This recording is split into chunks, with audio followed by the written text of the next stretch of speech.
Hey, Serien here. Welcome back to A Summer's End. In the last episode, Sam lets us in on a bit more of her backstory. Right after high school, she leaves the house and crashes at friends' houses and basically fends for herself. She meets Cecilia, the owner of a nearby bar. Sam gets rejected after asking for a job there, but Cecilia sees some potential in her. After seeing her a few more times, Cecilia refers her to a friend's record store, and eventually Sam gets her own video store, thanks to her. So, let's continue. I hope you all are doing well today. I'm doing fine myself. It's a nice weekend. Nice day to chill. Hey, Samantha. What's got you looking so run down? I look run down? I guess I'm worn out from all the dancing. There were so many ladies keeping me on the dance floor. Ooh. I finally got a chance to take a seat. You're so popular. People kept asking me the whole night, who's that sweet dancer? I thought I was supposed to be the star tonight. Really? Well, maybe now's the time you should hire me to work at your bar. I can be your star dancer. We could be famous. What's that crazy talk? What about your video store? Well, it's not like it's really doing that well. Maybe it'd be better to call it quits.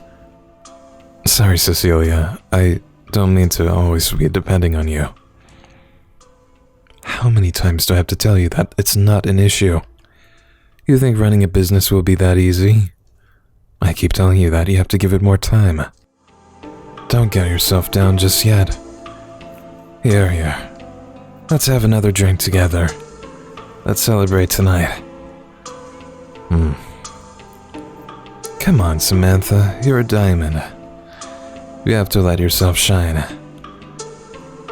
Cecilia, I don't know where I'd be without you. Thank you so much. You're really important to me. You're so grown up now. Look at you. I can't believe I first met you in a girl's school uniform. Do you like my look tonight? Sure, better than before. Don't you think I match you now? What? Are you drunk? I'm taking that drink away from you. I'm only letting you drink Coke. Come on, Cecilia. Enough acting like a big sis. Why don't we dance the night away?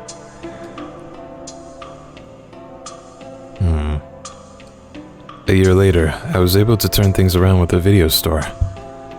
Though I'm still close with Cecilia, I never did get a chance to work with her. Funny how things go sometimes.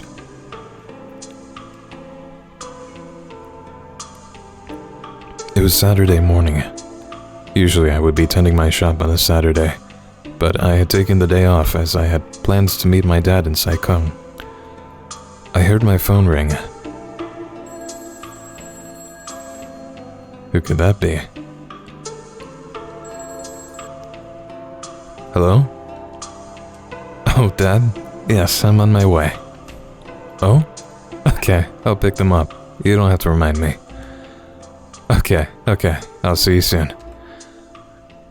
I was just about to head out when my dad had called. He called to remind me about getting flowers on my way to meet him. He didn't have to remind me. I wouldn't have forgotten, especially for such an occasion.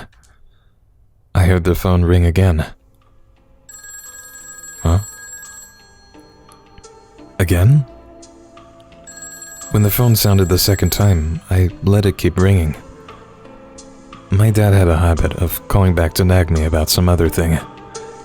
If anything, I was going to see my dad soon. He could talk to me when I saw him. I had to get going if he wanted me to meet him on time. I live not far from the Prince Edward Street flower market. My mother used to bring me there a lot as a child. There were always a wide variety of flowers on display at the open-air market. From my earliest memory, I remember my mother had always kept a vase of flowers in our home. Flowers brighten the home and elevate the spirits, she said. My mother in memory was someone who always put a smiling face for everyone. I remember how satisfied she was to bring home a fresh bouquet of flowers. It was something that made her happy. I had gotten a bouquet of her favorite flowers. I was about to get on my bike and leave when my pager started beeping. I never thought I needed a pager, but it had been a gift from Cecilia. She said she needed to keep tabs on my whereabouts. I didn't like carrying it around at first, but now I admit it's quite useful to have. It had been Cecilia calling. She probably wanted to meet for dinner later. I'd call her back tonight. As I put the pager back into my pocket, the pager buzzed again. I should at least hear her message. It wasn't good to ignore Cecilia. Who knows, maybe the shop was on fire. I dialed from the nearest phone booth. Cecilia had left me a message. It was about Michelle. She said briefly that she had met up with Michelle and that Michelle was waiting for me in the store.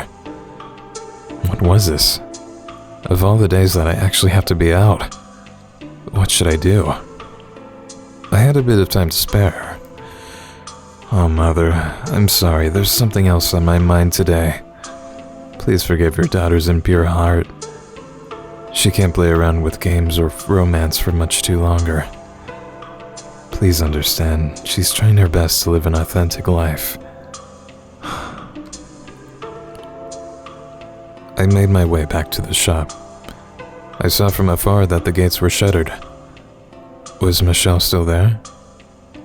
I saw someone standing alone in front of the store.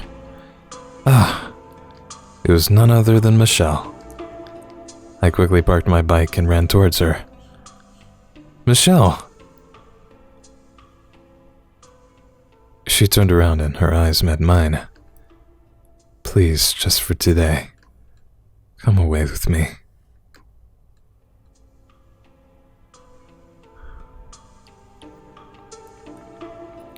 I had brought Michelle to Saikung to visit my mother's grave. It was a special occasion. My mother is someone dear to me. I wanted Michelle to understand this side of me too.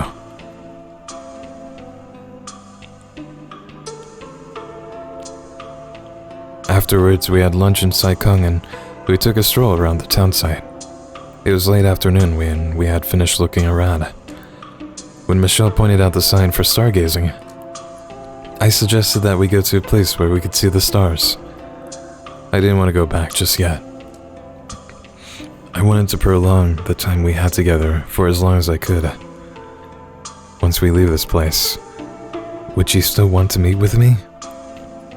I didn't know yet what she truly thought of me. It was selfish, I know. I didn't want to let go of her time just yet.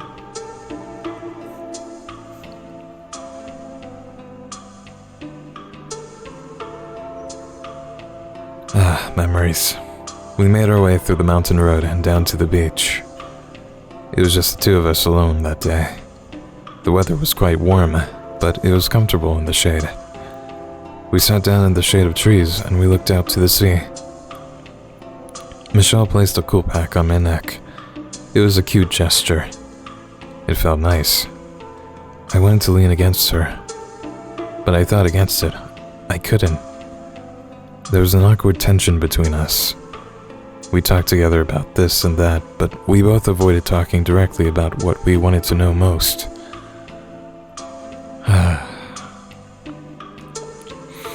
Time was leisurely. As time passed by, I felt more at ease, and so did Michelle. We talked, we listened to the waves. I felt at peace. I never felt such a feeling before with anyone. I didn't want the night to come so soon. Eventually, the sun came down slowly, and then one by one, the stars appeared in the night sky. We gazed at the stars. Michelle was inquisitive. I wanted to share with her all that I knew, and I was curious to hear from her what she thought. Would we share the same ideas? The same dreams, the same desires. I felt Michelle lean against me. She rested her head on my shoulders.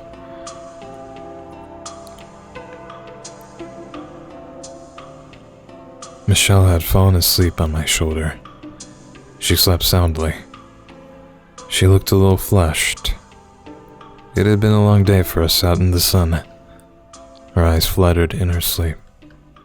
I wondered if she dreamt a dream. I gazed at her sleeping face and wished upon the stars a small wish. I didn't want to ask too much, but if I could be someone in Michelle's life, I'd be very happy. I didn't want to ask more than that. I just want her to be happy. The clouds soon covered up the stars. The night couldn't last forever, and the dream would have to come to an end. It was late into the night. We had gone back to my apartment. Michelle had been quiet since we returned from the beach. A silent air persisted between us. In my limited years of wisdom, I've learned the best way to dispel tension was to eat. It's been a long day. Want me to put on a movie? Or are you hungry? We can get something to eat. There's still a lot of late-night eateries open here. Sam, I'm not hungry. Oh. I wanted to know from Michelle what she felt about me. I had always been confident about my intuition, but I didn't want to ruin the already perfect day I had. I was content. I didn't want to push Michelle away again, like I had done last time. Sam? Michelle? I felt Michelle hold on to me from behind. I turned to face her. She asked me quietly, with anticipation in her voice, "How do you feel about me?" Forget it. It's nothing. I shouldn't hesitate. I should tell her how I felt. I like you. What do you mean? I would like us to be more than this. More? If it's something possible with you, it's impossible. We're both... I just think... Michelle, look at me. I wanted to express what I couldn't say in words. Ooh. That was that fateful night. Was I unfair to Michelle? I adore Michelle. I didn't want to make her unhappy. If I could ask her one more thing, I wanted Michelle to want me too.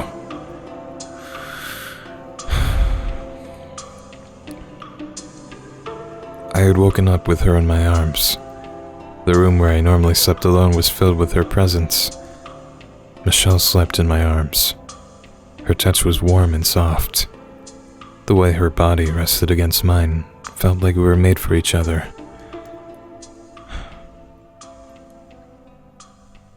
Would she want to eat breakfast with me? Would she want to spend the day with me? Michelle slept like an angel. I shouldn't wake her up just yet.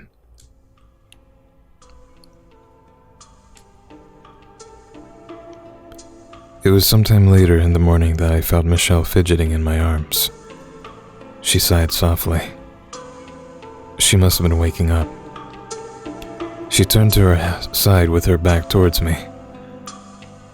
Her tousled hair fell along her jawline and laid on her shoulders and neck. I wanted to trace my fingers along her bare skin.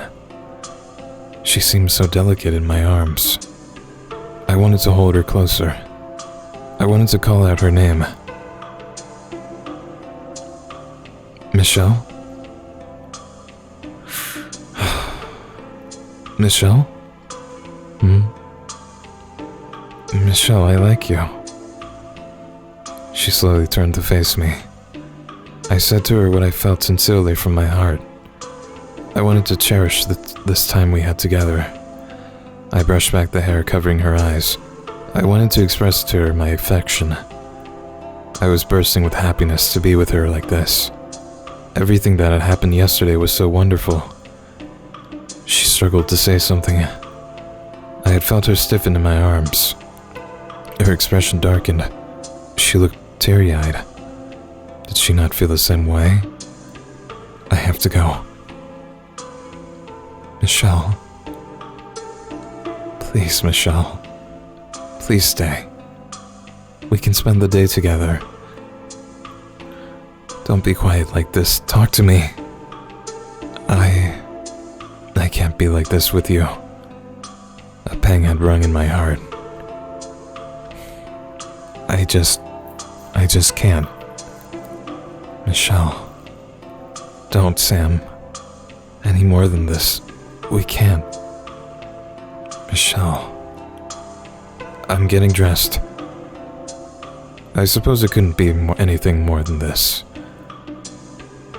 I watched Michelle dress quietly. I didn't want her to know that I was hurt.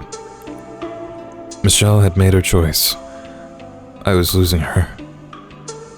What could I have done to stop her? I saw her leave in a taxi from my balcony window. This time, bittersweet tears streamed from my eyes as I watched her leave. Had this heart-pounding romance come to a close already? I cried all that morning. Michelle calmly walked out of my life. There was no melodrama, nor any fanfare. It was a simple, objective end. I wish it didn't have to be this way. If there was a chance I'd see Michelle again, I hope I would be strong enough to.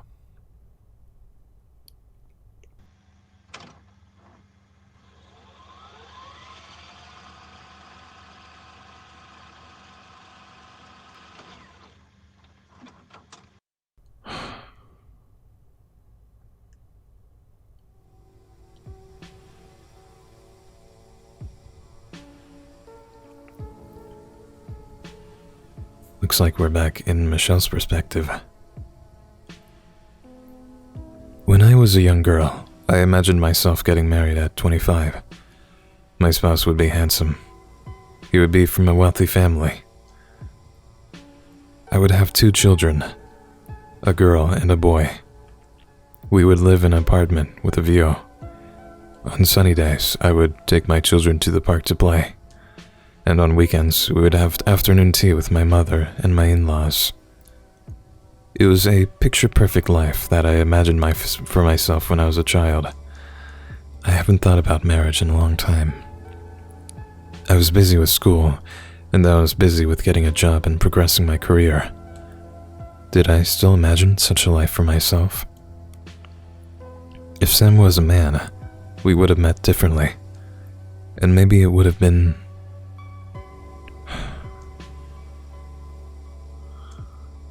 No, it wouldn't have been the same. It had been a few weeks since I've last seen Sam. I made a firm resolution not to see her again. I don't know what I could even say to her if we met again. It was my fault. I know I'd gone so far to do such a thing with her, but it wasn't something I would do again. It was one of those things that happened in the heat of the moment. We lived in different worlds. If I want to keep going in my career, I have to keep my reputation. If someone were to find out about this, who knows what repercussions I could face. My mother, too.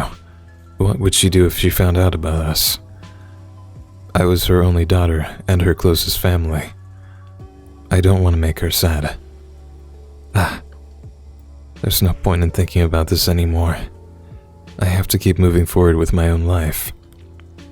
So I kept working away. I put in more overtime. I needed an outlet for my energy. I might as well put it towards my work. My goal was to finish the summer quarter on top. After several weeks of long days at the office, my efforts must have been finally noticed. My supervisor came over to my desk to personally thank me for my hard work. She said I had contributed so much to the company that my coworkers needed time to catch up with my reports. She asked me to take the next day off, as I've been working too much overtime lately. I protested over her concerns. Too much overtime? She should be happy I was so invested in the company. My supervisor wouldn't hear any of it. She insisted that I take a short break. She shooed me away from my desk, going so far as getting Joey to escort me home. What would I do on a weekday when I don't have work to go to?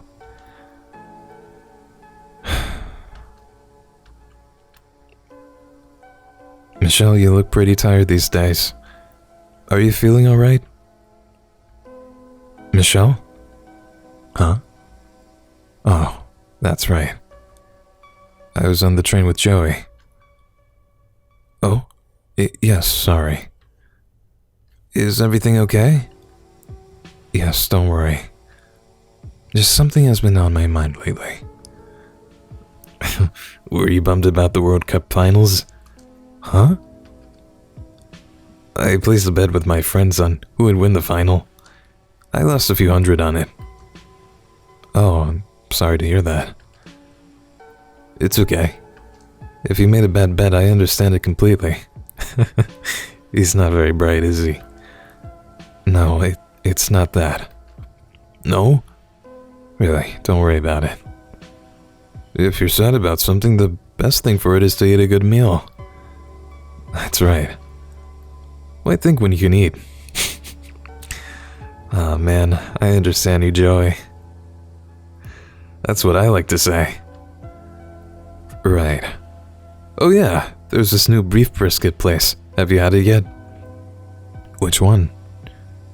It's near your stop. When I have it together, it's really good.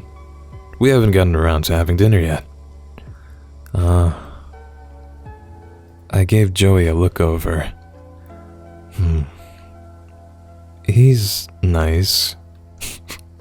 He's well educated. He has a good job. He's not bad looking. He seemed like a smart and clean-cut guy that my mother would approve of.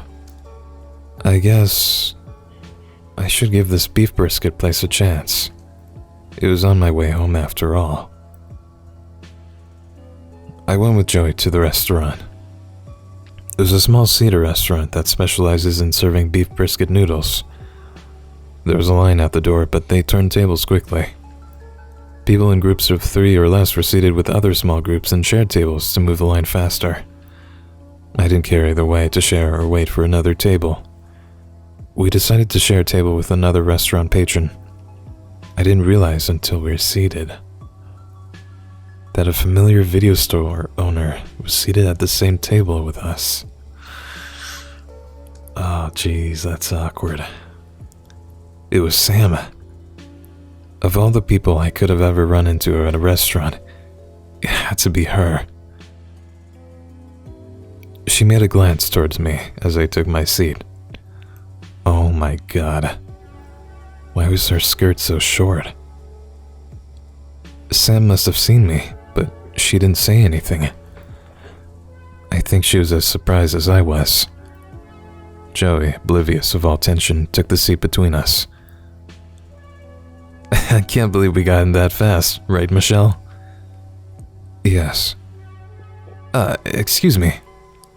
Joey awkwardly bumped into Sam as he took his seat.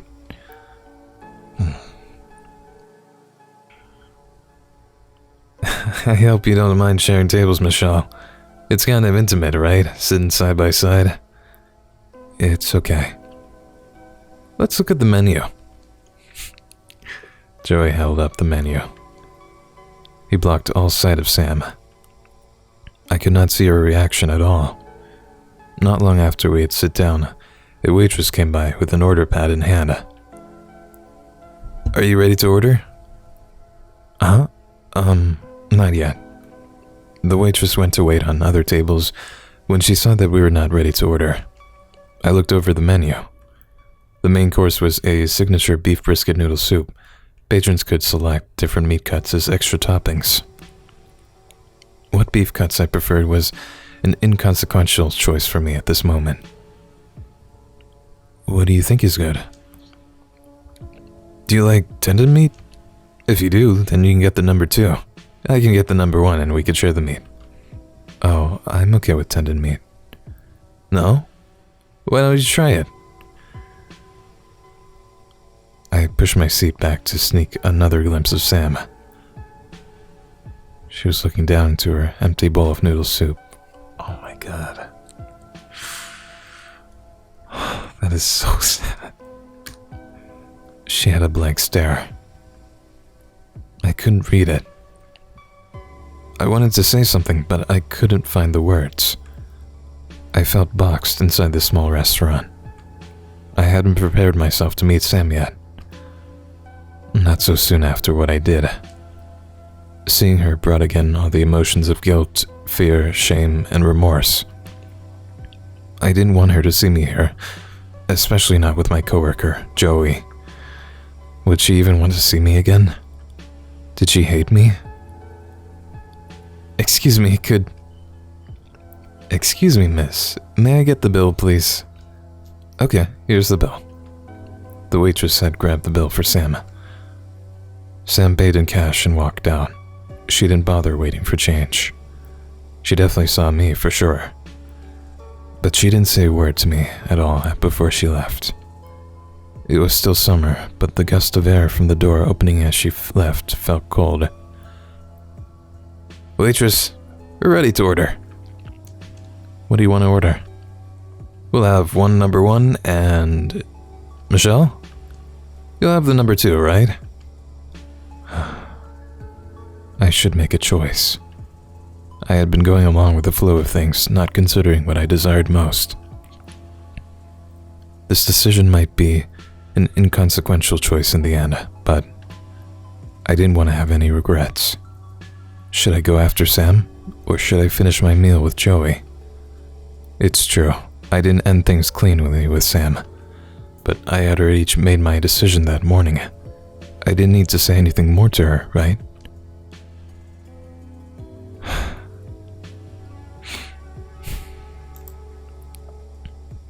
Wait. Huh?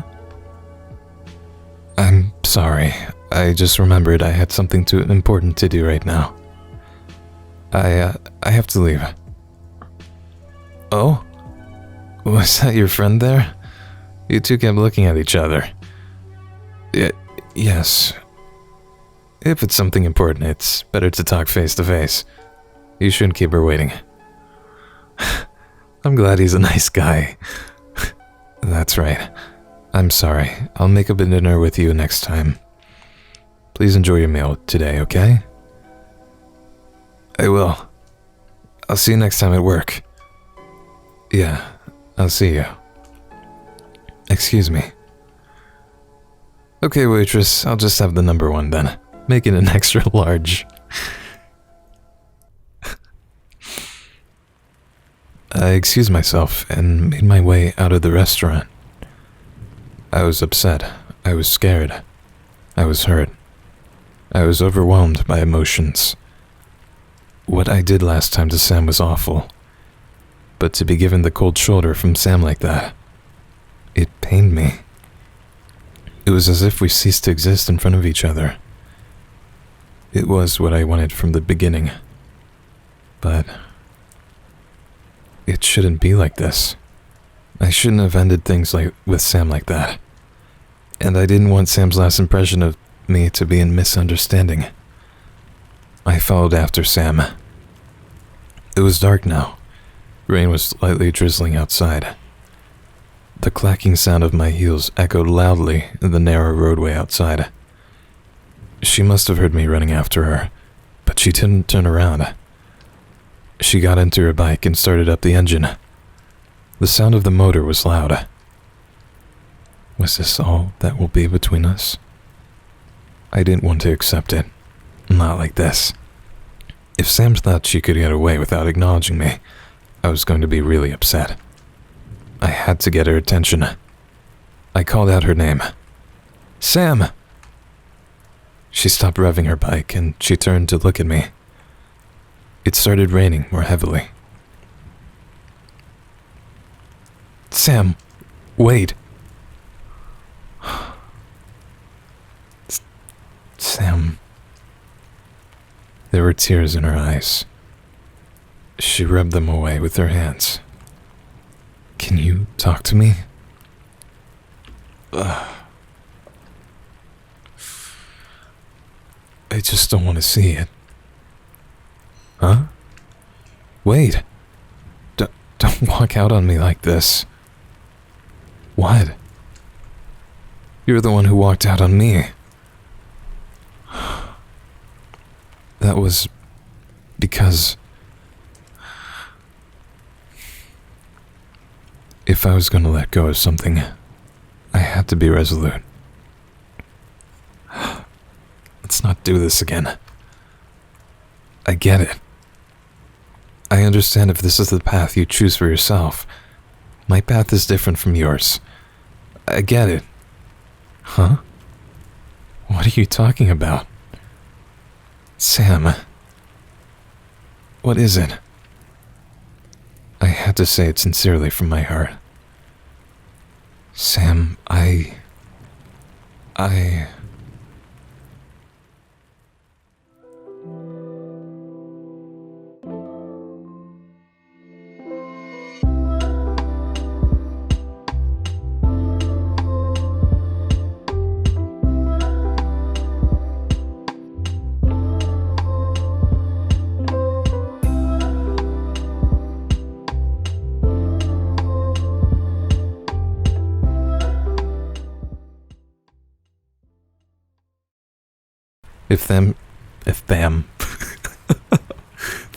If them thought they were well, not me.